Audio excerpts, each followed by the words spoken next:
तो आज के क्लास में हम लोग क्लास 9th का बहुत इम्पॉर्टेंट टॉपिक जो कि जैक बोर्ड का इम्पॉर्टेंट क्वेश्चंस है, वो क्वेश्चंस आपके बायोलॉजी यानी कि जीव विज्ञान से रिलेटेड है। ठीक है, तो जीव विज्ञान का जितना भी मोस्ट इम्पॉर्टेंट क्वेश्चंस है वो हम करेंगे। आपको पहले ध्यान से समझना है और आपको खुद से आंसर राइटिंग का कोशिश करना है। अगर आप ध्यान से सुनेंगे तो आपको वो याद रहेगा। और अभी जो मैं क्वेश्चंस आपको बताने वाली हूँ वो प्रीवियस इतने सालों से 5 से 7 साल में ये क्वेश्चन लगातार रिपीट हुआ है। तो अगर ये क्वेश्चंस आता है तो आप खुद से भी लिख पाएंगे। ठीक है, तो देखो सबसे पहला क्वेश्चन जो कि वेरी वेरी इंपॉर्टेंट क्वेश्चन है वो है कि सबसे पहला क्वेश्चन हम ये देखेंगे कि तो फर्स्ट क्वेश्चन है कि कोशिका की खोज किसने, कैसे और कब की। तो सबको पता है कि कोशिका की जो खोज है वो रॉबर्ट हुक ने की थी। रॉबर्ट हुक एक साइंटिस्ट थे, है ना। और रॉबर्ट हुक 1665 यानी कि 1665 ईस्वी में कोशिका को उन्होंने खोजा था। वो क्या कर रहे थे, वो एक पेड़ का कॉर्क को देखे। कॉर्क मतलब पेड़ की छाल। फिर उन्होंने उसमें छोटे छोटे कोष्ठक पाया और इसी कोष्ठकों को उन्होंने कोशिका कहा था। ये इम्पॉर्टेंट क्वेश्चन है। दूसरा क्वेश्चन आता है जो कि है कोशिका को संरचनात्मक और क्रियात्मक इकाई क्यों कहा जाता है। तो अगर आपसे कोई ये पूछता है कि कोशिका किसे कहते हैं, तो कोशिका जीवों की संरचनात्मक और क्रियात्मक मूलभूत छोटी इकाई को कहते हैं। हमारे शरीर का जो निर्माण है वो सबसे पहले कोशिका से हुआ है और इन्हीं को इस कोशिका के मिलने से ही क्या बना है, उत्तक बना है ना। उत्तकों के मिलने से हमारे अंग का निर्माण हुआ है और अंग के मिलने से अंग तंत्र बना है और अंग तंत्र के मिलने से जीव का शरीर बना है। ठीक है, तो अब यहाँ पर बोला है कि संरचनात्मक और क्रियात्मक इकाई क्यों कहा जाता है। तो सिंपल लैंग्वेज में हम समझा रहे हैं, आप ध्यान से समझो।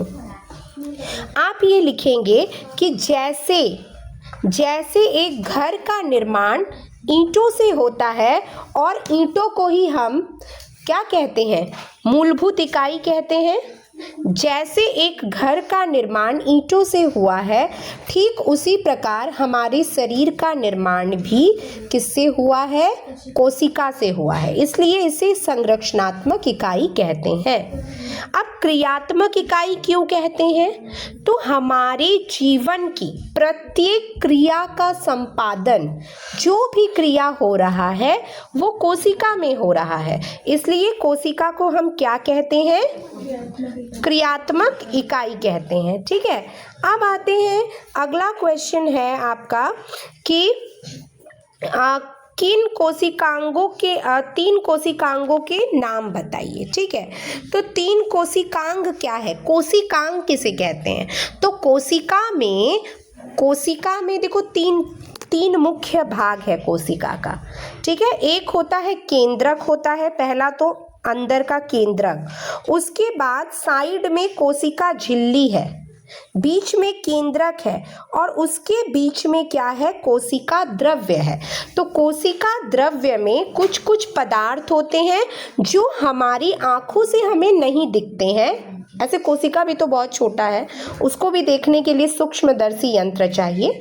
तो कहने का मतलब ये है कि जो कोशिका द्रव्य है उसमें जो छोटी छोटी पार्ट्स हैं उनको हम कोशिकांग कहते हैं। तो कोशिकांग में क्या क्या है, तो कोशिकांग में अंतर्द्रव्य जालिका है, गोल्जी उपकरण है, लाइसोसोम है, माइटोकॉन्ड्रिया है और क्या है, माइटोकॉन्ड्रिया के तो इसमें और क्या क्या है, तो इसमें है ये अंतर्द्रव्य जालिका, राइबोसोम है, लाइसोसोम है, माइटोकॉन्ड्रिया है है ना, रिक्तिकाएं हैं, तो ये सारा कोशिकांग है जो कि कोशिका द्रव्य में पाया जाता है।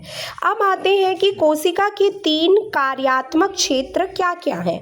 तो देखो, कोशिका में अभी हम तुम लोग को बताए कि जो साइड वाला है उसको हम कोशिका झिल्ली कहते हैं, बीच में केंद्रक है और साइड में एक द्रव्य है जिसका नाम है, क्या नाम है जिसका, कोशिका द्रव्य, और कोशिका द्रव्य के अंदर ही कोशिकांग होते हैं। तो इसका मतलब है कि हमारे कोशिका में केवल 3 कार्यात्मक क्षेत्र हैं। ठीक है, तो ये इम्पॉर्टेंट क्वेश्चन हुआ। ठीक है, तो यहाँ से आपका कोशिका को संरचनात्मक इकाई क्यों कहते हैं, 3 कोशिकांग, कार्यात्मक क्षेत्र, ये आपका इम्पॉर्टेंट क्वेश्चन है। एक और क्वेश्चन आता है जिसका नाम है प्लाज्मा झिल्ली को वर्णात्मक पारगम्य झिल्ली क्यों कहा जाता है। तो कोशिका झिल्ली का ही नाम होता है, कोशिका झिल्ली को ही प्लाज्मा झिल्ली कहते हैं। तो देखो, इसका काम होता है, ये कुछ पदार्थ को अपने अंदर आने देता है, कुछ पदार्थ को बाहर जाने देता है। तो ये चुनता है, चयन करता है, इसलिए इसको चयनात्मक या वर्णात्मक पारगम्य झिल्ली कहते हैं, क्योंकि ये सबको, सारे पदार्थों को अंदर आने नहीं देता है। ठीक है, अब आते हैं दूसरा क्वेश्चन, ये वेरी वेरी इंपॉर्टेंट है। अब एक क्वेश्चन आता है कि लाइसोसोम को आत्महत्या की थैली हम क्यों कहते हैं। तो देखो, लाइसोसोम को आत्महत्या की थैली कहा जाता है, क्यों? क्योंकि लाइसोसोम के अंदर ना बहुत ताकतवर एंजाइम्स होते हैं। ठीक है, और ये एंजाइम्स ऐसे, तो एक क्वेश्चन और इसमें इम्पॉर्टेंट है, वो क्वेश्चन ये है कि कोशिका का कौन सा अंग बिजली घर कहा जाता है और क्यों। क्वेश्चन है, कोशिका का कौन सा अंग बिजली घर कहा जाता है और क्यों। तो बिजली घर माइटोकॉन्ड्रिया को कहा जाता है, क्यों? क्योंकि वहाँ पर एटीपी का फुल फॉर्म भी आता है, एडिनोसिन ट्राइफॉस्फेट। तो एटीपी के रूप में वहाँ ऊर्जा निर्मुक्त होती है ना, इसीलिए इसको हम क्या कहते हैं, बिजली घर कहते हैं। ठीक है, तो ये सब इजी, ये सब क्वेश्चन बस सुनना है ना, और फिर इसको अपनी भाषा में बना के लिखने की क्षमता रखनी है। एक और इम्पॉर्टेंट क्वेश्चन है, पादप कोशिका और जंतु कोशिका में समानता बताओ। तो देखो, कोशिका, पादप कोशिका पौधों में होता है, जंतु कोशिका जंतुओं में होता है। तो जो पादप कोशिका है ना, तो इसमें क्या क्या है, इसमें केंद्रक है, जंतु कोशिका में भी केंद्रक है। पादप कोशिका में लाइसोसोम है, जंतु कोशिका में भी लाइसोसोम है। पादप कोशिका में प्लाज्मा झिल्ली है, जंतु में भी प्लाज्मा झिल्ली है। पादप कोशिका में गोल्जी उपकरण है, जंतु में भी गोल्जी उपकरण है। लेकिन पादप कोशिका में कोशिका भित्ति होती है, क्या होती है, कोशिका भित्ति। लेकिन जंतु कोशिका में कोशिका भित्ति नहीं होती है। जैसे यहाँ पर जो प्लाज्मा झिल्ली है, जिसको हम कोशिका झिल्ली बोलते हैं, इसके साइड में उसके पास कोशिका भित्ति होती है जो उसको प्रोटेक्शन देती है, यानी कि सुरक्षा देती है। समझ आया? अब आते हैं, ये किस में होता है, पादप कोशिका में होता है कोशिका भित्ति, लेकिन जंतु कोशिका में कोशिका भित्ति नहीं होता है। अब आते हैं प्रोकैरियोटिक और यूकैरियोटिक कोशिका।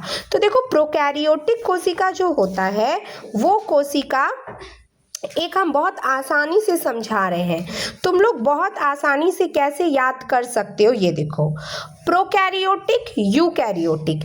यूकैरियोटिक कोशिका को यस समझ लो, यस। तो यानी कि प्रोकैरियोटिक कोशिका में केंद्रिका होता है, केंद्रिका होता है बस। यूकैरियोटिक यस, यानी कि यूकैरियोटिक कोशिका में केंद्रिका पाई जाती है, प्रोकैरियोटिक कोशिका में केंद्रिका नहीं पाई जाती है।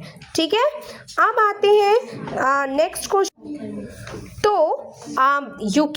यूकैरियोटिक में केंद्रिका होगी और प्रोकैरियोटिक में केंद्रिका नहीं होगी। यूकैरियोटिक प्राय बड़ा आकार का होगा और प्रोकैरियोटिक छोटा होगा, तो ऐसे याद हो जाएगा। 2 ही पॉइंट्स लिखोगे काफ़ी है एग्जाम में। तो ये इसका इम्पॉर्टेंट क्वेश्चन है, ठीक है। अब आते हैं दूसरा पार्ट है। एक इम्पॉर्टेंट क्वेश्चन ये आता है कि सरल उत्तक और जटिल उत्तक क्या होता है। ये भी बहुत आसान है। सरल उत्तक एक प्रकार का उत्तक से बना होगा और जटिल उत्तक एक से अधिक प्रकार के उत्तकों से निर्मित होगा। बस एक लाइन का है ना, याद हो जाएगा। अब आते हैं दूसरा इंपॉर्टेंट क्वेश्चन। यहाँ पे एक आता है कि उत्तक किसे कहते हैं। तो उत्तक कोशिकाओं का समूह होता है। किसका समूह होता है? कोशिका का। कोशिका यानी कि सेल। तो उत्तक कोशिका का समूह होता है जो किसी भी जीव में, सजीव में किसी विशेष कार्य को संपादित करता है। बस इतना याद रखना है। पूरा लंबा चौड़ा इतना हार्ड वर्ड याद नहीं रखना है। पढ़ो ऐसा कि आपको याद हो जाए, है ना। तो सुनो ऐसे कि याद। तो यहाँ पर बस एक लाइन में ऐसे याद करना है कि उत्तक कोशिकाओं का समूह है जो किसी जीव में किसी कार्य विशेष को संपादित करता है। हो गया बस, ठीक है। अब आते हैं इसमें और एक आता है रंध्र क्या है। तो तुम लोग को पता है कि पत्तियों में एक छोटा छोटा छिद्र होता है जिसको हम रंध्र कहते हैं। तो रंध्र का काम होता है, जैसे हमारी बॉडी में नाक है वैसे पत्तियों में रंध्र है। तो रंध्र का काम है गैस का आदान प्रदान करना, अतिरिक्त जल को पौधों से बाहर निकालना, वाष्पोत्सर्जन में सहायक, है ना। बस ये 3। एक और आता है कार्डियक पेशी के बारे में। ये भी इंपॉर्टेंट क्वेश्चन है। कार्डियक पेशी को हृदयक पेशी कहते हैं। इसका विशेषता क्या है कि ये जीवन भर लयबद्ध रूप से संकुचन और प्रसार करता है, मतलब पंप करता है। जिस दिन ये रुका उस दिन हमारी मृत्यु हो जाएगी, है ना। और एक लाइन इसमें लिख सकते हैं हृदयक पेशी के बारे में। पहला लिखेंगे जीवन भर लयबद्ध रूप से संकुचन प्रसार। दूसरा लिखेंगे ये अनैच्छिक पेशी है, अपनी इच्छा से, मेरी इच्छा से तो काम नहीं करने वाली है ना। तो ये एक इम्पॉर्टेंट हो गया इसका, ठीक है। अब एक आते हैं पौधे में एपिडर्मिस की भूमिका। ये वेरी वेरी इंपॉर्टेंट है। एपिडर्मिस क्या होता है? ये पौधे के शरीर का बाह्य आवरण है। क्या है? बाह्य आवरण, मतलब बाहरी आवरण होता है ना। और ये आंतरिक उत्तक की रक्षा करता है। ये एक सुरक्षात्मक उत्तक है। सुरक्षात्मक मतलब प्रोटेक्शन देता है। किसको? पौधे को, है ना।